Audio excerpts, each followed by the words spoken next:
Arjun sir. जय Shri Krishna ma'am. कैसे हैं आप? एकदम बढ़िया मैम, आप बताइए। फाइनली आपका टाइम मिल गया। यस, बहुत बढ़िया। वेरी सॉरी कि आपने काफी बार मुझे बोला, बट मैं due to some of the other reason city में ही अवेलेबल नहीं था। आप जैसे अगर लोग बिजी नहीं होंगे तो कौन? अच्छा, अरे thank you so much. Education line में स्टूडेंट्स को जो आप समय देते हैं वो बहुत ज्यादा इंपॉर्टेंट रहता है, और आपने जो मुझे समय दिया उसके लिए भी बहुत बहुत थैंक यू धन्यवाद। So much. वैसे मैं आपका इंटरव्यू जो स्टार्ट करने वाली हूँ वो आपकी लाइफ से रिलेटेड है, जैसे आपकी जर्नी रही वो। बट उससे पहले जो आप, हमारे शो का नाम है डेफिनेशन। सबसे पहले मैं आपको बता दूं, तो इसमें ना स्टूडेंट्स हो या कोई भी हाउसवाइफ हो या कोई भी एक ऐसा कैरेक्टर जिसने अपनी लाइफ को खुद अचीव किया हुआ है, वो अपनी डेफिनेशन खुद ही बन जाता है। मेरा एम जो है ऐसे लोगों से मिलना है, और जो लोग बहुत ज्यादा डाउन टू अर्थ हैं, मैं उन लोगों को जल्दी से जल्दी अप्रोच करके उनकी डेफिनेशन को लोगों तक पहुंचाना चाह रही हूँ। तो मुझे आपसे मिलकर पहली चीज तो पहले भी हम मिल चुके हैं एक बार ही, उस टाइम भी मुझे बहुत अच्छा लगा था। फाइनली मैं आपसे आज इंटरव्यू के माध्यम से मिल रही हूँ, उसके लिए बहुत बहुत शुक्रिया। और इंटरव्यू की स्टार्टिंग हम आपकी करेंगे। मुझे जानना है आपकी लाइफ की वो जो टैगलाइन जो आपको डिफाइन करती है, जिसको आप भी बहुत मानते हैं, लोग एक लेके चलते हैं ना, जैसे कि मेरे जीवन की यही एक लाइन है जिसके थ्रू मेरी पूरी लाइन चली है, या फिर जो हमने स्ट्रगल किया है वो ये लाइन डिफाइन करती है। देखिए, स्ट्रगलिंग्स तो अगर हम वर्ड की बात करें तो ये तो हर किसी की लाइफ में रहती है, no one is exception for that. लेकिन हाँ, एक चीज है जो मैं लाइफ को जैसा डिफाइन करता हूं, मैं दो वर्ड्स बोलता हूं। First thing, the definition of life is motivation, most important thing.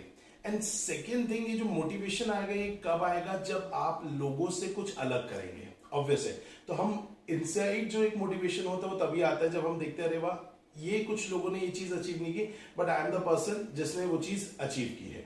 और दूसरी चीज, उसे अचीव करने के लिए जो हसलिंग्स आपको करनी पड़ती है। तो for me that is motivation is the definition of my life, and as well as hustling. Hustling means हमेशा काम करते रहो करते रहो करते रहो। और इसी के थ्रू मैं आपको ये बताना चाहूंगा कि जब से मैंने इन दोनों वर्ड्स को अपनी लाइफ में अडॉप्ट किया ना, मेरी लाइफ मेंटली बहुत ज्यादा पीसफुल हो गई। मतलब I don't have to think anything negative about my life, क्योंकि वो खाली दिमाग रहता है तो वो शैतान का घर रहता ही है, वो मुझे समझ में आ गया था। और जब मैं अपने आप को इन्वॉल्व रखता हूँ पूरे दिन भर, मतलब मैं जब से उठ रहा हूँ जब तक कि सो रहा हूँ, तब तक मैं बस हसल करता रहता हूँ। एंड ऑब्वियसली बात है, फिजिकली उससे प्रॉब्लम्स हो सकती है आपकी हेल्थ को, या फिर आप ड्रेन आउट फील कर सकते हैं, बट मेंटली जो पीस होता है वो अनकंपैरेबल है, ऐसा मुझे हाल फिलहाल फील होता है। तो that is the definition of my life. मतलब जो अचीवमेंट है वो आपकी इस डेफिनेशन के थ्रू बिल्कुल दिख रहा है। मैं बता दूं कि सर की क्लासेस जबलपुर में भी है, साथ ही साथ इनकी एक ब्रांच रायपुर में भी है जो सर रन कर रहे हैं। और मैंने वाकई में इनके स्टूडेंट्स का जो एक इंट्रो देखा है सर के लिए, वो बहुत ही माइंड ब्लोइंग है। वो एक्चुअली में देखता है कि इन्होंने जो मेहनत की है वो उनके शब्द जरूर होते हैं स्टूडेंट्स के, लेकिन इनकी मेहनत उसके पीछे दिखती है। तो सर, ये जो आपका एक रहा है कि आपको सीए लाइन में जाना है, तो ये स्ट्रीम आपने कैसे चुनी और आपने क्या सोच के किया, और आप खुद सीए हैं? देखिए, द थिंग इज दैट कि लाइफ जो, अगर मैं एकदम बचपन से चीजों को उठाऊं अगर अपनी लाइफ की, तो मेरी थोड़ी सी जिगजैग लाइफ थी। स्कूल लाइफ में मुझे जितना याद आता है कि 7th क्लास और 8th क्लास तक माई लाइफ वॉज फैबुलस। मतलब वो टीचर्स का फेवरेट होना, क्लास में मॉनिटरिंग करना, अच्छे मार्क्स लाना, ये सारी चीजें जरूर थी। But yes, by the time I came to class 9th and 10th की अगर हम बात करें, खासकर 8th 9th 10th ये 3 साल अगर बोला जाए, तो हमारी स्कूल में ना शफलिंग ऑफ द क्लासेस हो गई थी। तो जो दोस्त बनाए थे इतने सालों में सब बिछड़ गए, अलग अलग सेक्शंस में चले गए। यस, हाँ। तो उस वजह से 8th 9th 10th एक मेरे लाइफ का था, जो कि मैं अपना खराब पीरियड बोलता हूँ अब तक की अपनी लाइफ का, सबसे ज्यादा खराब, क्योंकि उस समय मैं काफी शैटर्ड हो गया था, काफी लोनलीनेस फेस कर रहा था, और बहुत सारी चीजें हैं जो कि लाइफ में ऐसी अच्छी नहीं चल रही थी जो मुझे लग रहा था। आफ्टरवर्ड्स 11th 12th वापस से हम बैक टू नॉर्मल पोजीशन पे आया, एंड 12th ऑनवर्ड्स फिर, क्योंकि माय फैमिली में सभी लोग ज्यादातर, खासकर मेरे पापा हैं, ठीक है, वो सीए हैं, तो वहीं से ही वो लाइन, और मेरे बड़े भैया जो हैं वो भी चार्टर्ड अकाउंटेंसी कोर्स किए हुए हैं, उन्होंने ऑल इंडिया रैंक भी लाया हुआ है। तो कहीं ना कहीं वो फैमिली का एक था, ठीक है, और वो एनवायरमेंट ऐसा था। हालांकि कभी फोर्स नहीं हुआ, पापा ने कभी ये नहीं बोला that you have to do CA, but ये सब वो फैमिली में वही चीजें चल रही, वही बातचीत चल रही है, वैसे ही कुछ था, और कहीं ना कहीं इंटरेस्ट आया। एंड सीए कोर्स के दौरान ही, मतलब अगर मैं बात करूं तो वो जो नेगेटिव फेज था मेरी लाइफ का, जैसे मैं 8th 9th 10th बोलता हूँ ना, उसने मुझे बहुत ज्यादा हेल्प किया।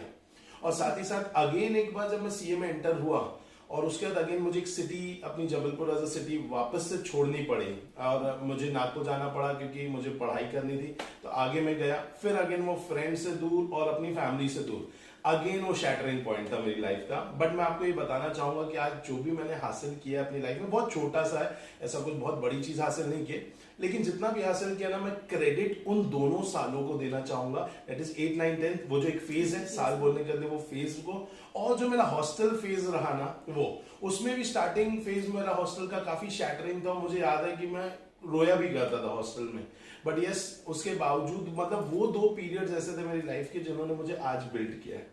तो एक और जो आप डेफिनेशन ऑफ माई लाइफ पूछ रहे थे ना, मैं एक और चीज बोलना चाहूंगा इसमें कि अगर आपकी लाइफ में कोई नेगेटिव टाइम आ रहा है तो मैं आपको बोलूंगा वो आपको बिल्ड करने के लिए आ रहा है। लिटरली वो जब थोड़े पॉजिटिव डेज आते हैं, थोड़े अचीवमेंट के डेज आते हैं ना, तब हमें ये चीज लगती है कि यस अगर वो दिन थे मेरी लाइफ में तो आज मैं यहां तक पहुंचा हूं। शायद वो दिन नहीं होते ना तो शायद मैं आज वो नहीं होता जैसा मैं आज आपके सामने बैठा हुआ हूं। तो ये मैं जरूर बोलूंगा कि नेगेटिव जो आपकी लाइफ में चल रहा है, take it as very positive thing, क्योंकि वो आपको बिल्ड करने के लिए हो रहा है। सेम अभी मैं जब सर का मैं थोड़ा सा वेट कर रही थी, उस समय मैंने एक रील देखी थी। मैं एक्चुअली मोटिवेशनल रील्स बहुत सर्च करती हूँ। उसमें एक चीज दी हुई थी कि अगर आपको मोटिवेशन देना है किसी को, तो आप किसी को दे नहीं सकते हो। एक्चुअल में आपको जो मिलना है खुद से मिलना है। बिल्कुल सही। आपको मोटिवेट करना है खुद को, तो आप खुद से करिए, किसी और से मांग के मत करिए, क्योंकि वो नहीं होगा। वो सिर्फ आप जाओगे कि मुझे इस रास्ते पे जाना है, मोटिवेट आप नहीं होंगे। मोटिवेट होकर कुछ करना है तो आपको खुद को देखना पड़ेगा। वो इनसाइड मोटिवेशन ही बहुत इम्पोर्टेंट है। सेम मैं इस चीज को मानती भी हूँ एक्चुअली, इसीलिए मैं अग्री करती हूँ। सर आपकी लाइफ जर्नी एजुकेशन में, जैसे आपने बोला आपको घर से एटमॉस्फेयर मिला था सीए क्यों परस्यू करने का, तो ये आपने सीए बनने की कोशिश करी थी कि आप, जैसे आप अभी ट्रेनर हैं सीए में, तो आप लाखों बच्चों को अभी ट्रेन कर चुके हैं और आप कर भी रहे हैं और बहुत सक्सेसफुल भी हुए हैं, तो आप सीए बन के प्रोफेशन में जाना चाह रहे थे कि आपने ये एजुकेशन लाइन चुनी?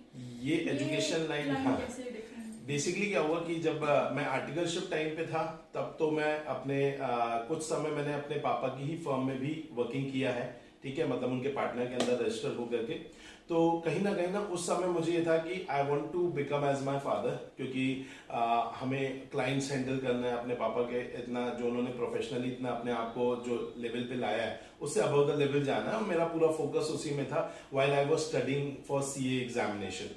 लेकिन हाँ, उसके बाद क्या हुआ कि जब मेरे भैया सीए बन गए तो उनके सामने भी चॉइस यही थी कि या तो पापा का ऑफिस, या तो फिर जॉब, या तो फिर कुछ और। तो अब ये था कि पापा के ऑफिस में right now he was not agreeing, कि वो बोले नहीं मैं लाइफ में पहले कुछ एक्सपोजर ले लेता हूँ, क्योंकि वो बहुत अर्ली एज में सीए हो गए, ऑल इंडिया रैंकर थे, जॉब के अच्छे ऑफर्स थे। तो एक ये वाला पॉइंट था कि वो सोच रहे थे कि यार मैं पहले बाहर जाकर के एक्सपोजर लूं, तो उन्होंने first point of coming to office वो उनके माइंड में था ही नहीं। तो उनको अब ये चूज करना था कि मैं जॉब करूं या फिर कुछ और करूं। एंड ये चीज एक बहुत अच्छी कि जो मेरे मेंटर भी है, मतलब सी प्रतीक नाटा सर जो मेरे भैया भी हैं, वो बचपन से ही पढ़ा रहे। बचपन मतलब कहने का मतलब चाहिए प्रोफेशनली नहीं पढ़ा रहे, लेकिन मुझे आज भी सिनेरियो याद आ रहा है। और ये बहुत अच्छी बात है कि आपसे इंटरव्यू करते समय अब मैं फ्लैशबैक पे जा पा रहा हूँ उन दिनों पे। तो बेसिकली जब भैया बोर्ड की स्टडीज किया करते थे ना, तो मेरे घर पे ना उनके दोस्त लोगों की एकदम भीड़ रहती थी। मतलब हर एक रूम हमारे जो घर है, घर के हर एक बेडरूम में दो तीन दोस्त ऐसे रहते थे। एंड भैया यूज्ड टू डू व्हाट, एक बार गए, एक ग्रुप को पूरा वो कंसेप्ट समझाया, उनको बोला भाई तू कर, सेकेंड बार गए वो, और थर्ड टाइम। एंड मैंने ये भी चीज देखी कि मम्मी यूज्ड टू से, अरे भाई कल बोर्ड का एग्जाम है, आगे आने वाले 2-3 दिन में बोर्ड का एग्जाम है, what you are doing is खुद का पढ़ाई छोड़ करके इन लोगों को पढ़ा रहे हो। तो कहीं ना कहीं भैया के अंदर वो जज्बा भी था टीचिंग का। एंड उन्होंने सीए बनने से पहले भी अपने फ्रेंड्स को एक सब्जेक्ट पढ़ाना प्रोफेशनली चालू कर दिया था without taking any fees. Yes, उन्होंने एक छोटा सा बोर्ड लिया और अपने दोस्तों को बोला बस यार बैठो, क्योंकि आप लोग का एग्जाम्स है, मैं पढ़ाऊंगा। कुछ 4 या 5 दोस्त होंगे आई गेस, एंड वो पढ़ा रहे थे अपने दोस्तों को, एंड वहां से उनको टीचिंग का भी आ गया था। तो जब उनके सामने आया कि अब मैं सीए बन गया हूँ, क्योंकि वो सीए बनने से पहले ही पढ़ाना चालू कर देते, but he don't use to charge, but उनके माइंड में भी ये था कि यार मैं जॉब करूं कि मैं कोचिंग क्लासेस एक बार ट्राई करूं। तो उन्होंने एक बार ट्राई करने का सोचा, and he became successful. And जैसे जैसे अब उनके ऊपर वर्क प्रेशर आ गया, तो ही वांट एक और पर्सन जो उनके साथ जुड़े। हालांकि मेरा टीचिंग में आने का कोई भी रोल नहीं था। मैं चाहता था मैं पापा के जैसे बनूं एंड ऑफिस वगैरह को बैलेंस आउट करूं, बट ठीक है, डेस्टिनी वाज देयर। एक बार मैंने कहा चलो ट्राई करता हूं। अचानक से मुझे कुछ ज्यादा मजा आने लग गया एंड धीरे धीरे धीरे मैं फ्लो होता गया। और मैं सोचा था कहाँ 1-1.5 घंटे क्लासेस लूंगा, वो आज तक अगर मैं सबसे बड़ा बैच अपना देखूं तो मैंने 13 घंटे लिया, और एक बैच ऐसा है जो 11 घंटे लगातार भी पढ़ाया है। तो कहीं ना कहीं 13-14 घंटे की अब ये मतलब टीचिंग वाली बात हो गई है। तो वो चीज अब आगे बढ़ती जा रही है एंड बहुत अच्छा लग रहा है उस चीजों में। मतलब आपने एक्चुअल में आपको जो बैकग्राउंड मिला, जो आपको जो बेस मिला, वो घर से ही मिला। बिल्कुल और सही। सारा एटमॉस्फेयर आपका वहां से निकल के आया। मतलब आपकी जर्नी में आपके पास हैंड्स भी थे। Yes yes. और चूंकि मैं सिंधी हूँ तो मैं आपको एक चीज और रिलेट यहाँ पे कर रही थी कि अगर आपका खुद का भाई एक्चुअल में आपके पेरेंट्स मेहनत करते तो आपको सक्सेस पाने से कोई नहीं रोक सकता है। बिल्कुल सही। एंड आपने जो ये अभी बात करी, प्रतीक सर ने फ्री ऑफ कॉस्ट स्टार्ट किया था।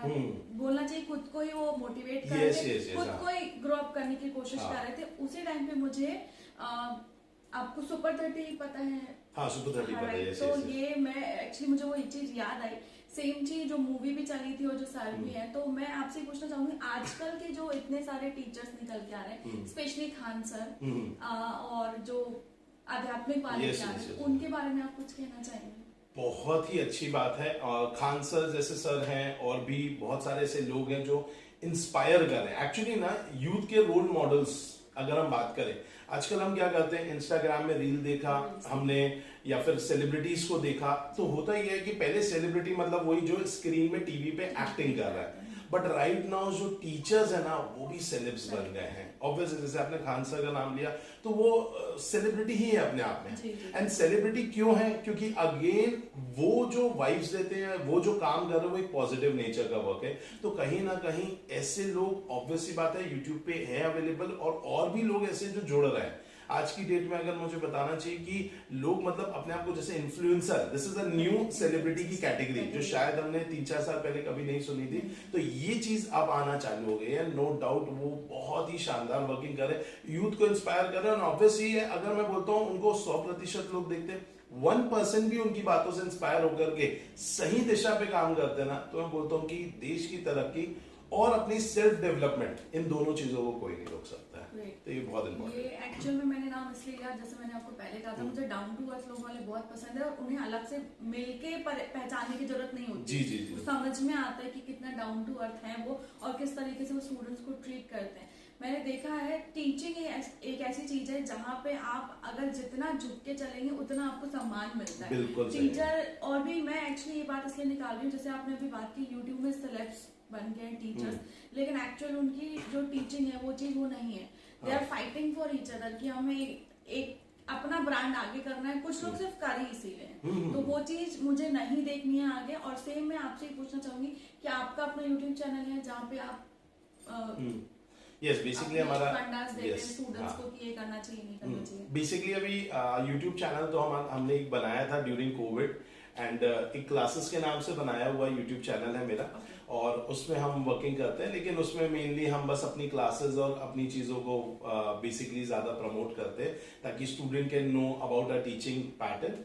एंड सेकेंडली अगर मुझे पर्सनली कोई भी ऐसी चीज़ लगती है जो कि बहुत अच्छी है या फिर बहुत अच्छे थॉट आ गए मेरे माइंड में और वो मुझे शेयर करना चाहिए, तो जनरली मैं इंस्टाग्राम को यूज़ करता हूँ। तो इंस्टाग्राम में मैं अपनी चीज़ों को अपने पर्सनल प्रोफाइल पर वो चीज़ों को डाल देता हूँ। सर मैं भी एजुकेशन लाइन में रह चुकी हूँ, जैसा कि शायद आप जानते हैं। yes. और मैं काउंसल भी करती थी बट ना सो उस टाइम पे मेरे पास स्टूडेंट्स आते थे आफ्टर 12th कि मैम हमें क्या करना चाहिए। तो मैं एक्चुअली कभी भी काउंसलिंग और टीचिंग अपनी जो स्टाइल है वो थोपती नहीं हूँ। मैं पहले एनालाइज करती हूँ कि स्टूडेंट्स का लेवल क्या है, तब जाके, बिकॉज स्टूडेंट्स आते हैं 12th में आए 34% और 48% के बीच वाले स्टूडेंट्स एक कमेंट से हमें सीए बनना है। तो एक तो एनालिसिस यहाँ पे या तो आपका एग्जाम टाइम पे कोई वीक पॉइंट पढ़ा हो और आप अच्छे हैं पढ़ने में, जैसे कि आपने बोला एक आपका पीरियड था 7th 8th 9th, उस टाइमिंग पे आपने एजुकेशन पे फोकस नहीं कर पाए ड्यू टू योर जो भी मेंटल स्ट्रेस या डिप्रेशन या जो भी आप एक हताश हुए थे वहां पे, तो उसकी वजह से आप कभी अभी अपने इस एम को नहीं बोले, आप आगे और आए, आपने और अपने आप को पढ़ाया। तो वहाँ ऐसे स्टूडेंट्स जो सी बनना चाह रहे हैं लेकिन मे बी वीक भी हो सकते हैं, नहीं भी हो सकते हैं, तो वो आप अपनी क्लास में कैसे एनालिसिस करते हैं कि हाँ ये बच्चा आया है तो मैं सिर्फ पढ़ा दूं और उसको समझे बिना, कि उसे और मुझे गाइडेंस देना चाहिए? क्या आपके यहाँ ये चीज जनरली हाँ, जनरली अगर मैं अपनी कोचिंग इंस्टीट्यूट की बात करूं तो क्योंकि इसके जो फाउंडेशन स्टोन रखने वाले हैं वो है श्री प्रतीक नाहटा सर, और उनकी एक टैगलाइन है, वो बच्चों के लिए जो एक टैगलाइन बोलते हैं वो हमेशा ये बोलते हैं, हाथ नहीं छोड़ूंगा साथ नहीं छोड़ूंगा। तो हमारा कंसेप्ट यही है, और हमारी हाल फिलहाल यूएसपी जो हमारी एट प्रेजेंट यूएसपी है वो यही है कि हम बच्चों के ऊपर दोनों तरफ से academic wise as well as उसके